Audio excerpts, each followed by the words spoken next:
The debate around the legalization of drugs has been raging for decades, with everyone from rock stars to the British Medical Journal waiting in. Now a member of the royal family has joined the discussion. But it was neither Prince Harry, famous for being a bit of a hellraiser, nor his notoriously outspoken father Prince Charles who brought the subject up, but the normally reserved William who asked former addicts the massive question, should the ban on drugs be lifted? The Duke of Cambridge spoke about the subject while on a visit to drug addiction charity the Spitalfields Crypt Trust in East London. William asked 3 people who have been helped by the charity their opinions on whether drugs should be legalized. He did not give his personal opinion, but told the trio it was a question I had to ask. Sitting in the Trust's art room, the Duke said, "Can I ask you a very massive question? It's a big one. There's obviously a lot of pressure growing in areas about legalizing drugs and things like that. What are your individual opinions on that? I know it's a big question, but you seem like the key people to actually get a very good idea as to, what are the big dangers there. What are the feelings?" Heather Blackburn said she thought the legalization of drugs was a good idea, and that money was wasted on drug laws. She added, "Most of the people I've known in recovery, 95% have massive trauma and terrible stuff happen to them, and using drugs to cope, and then you get put in prison. You don't get the facilities and the actual help you need. You get punished, which is not going to help anyone taking drugs. It's going to do even more harm, I think." She added that there should be more help, such as psychiatry, so people could turn their lives around earlier.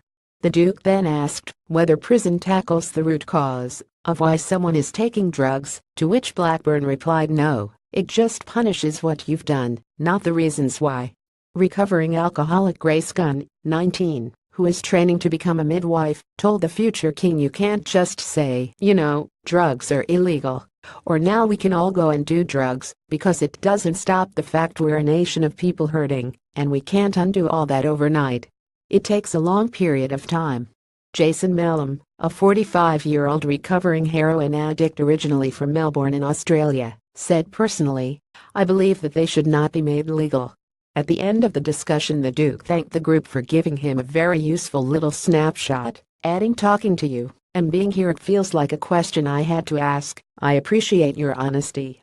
As he said his goodbyes, William, in a jokey reference to the birth of his 3rd child expected next spring, told Gunn all the best with the midwifery, "Might see you sooner than you think."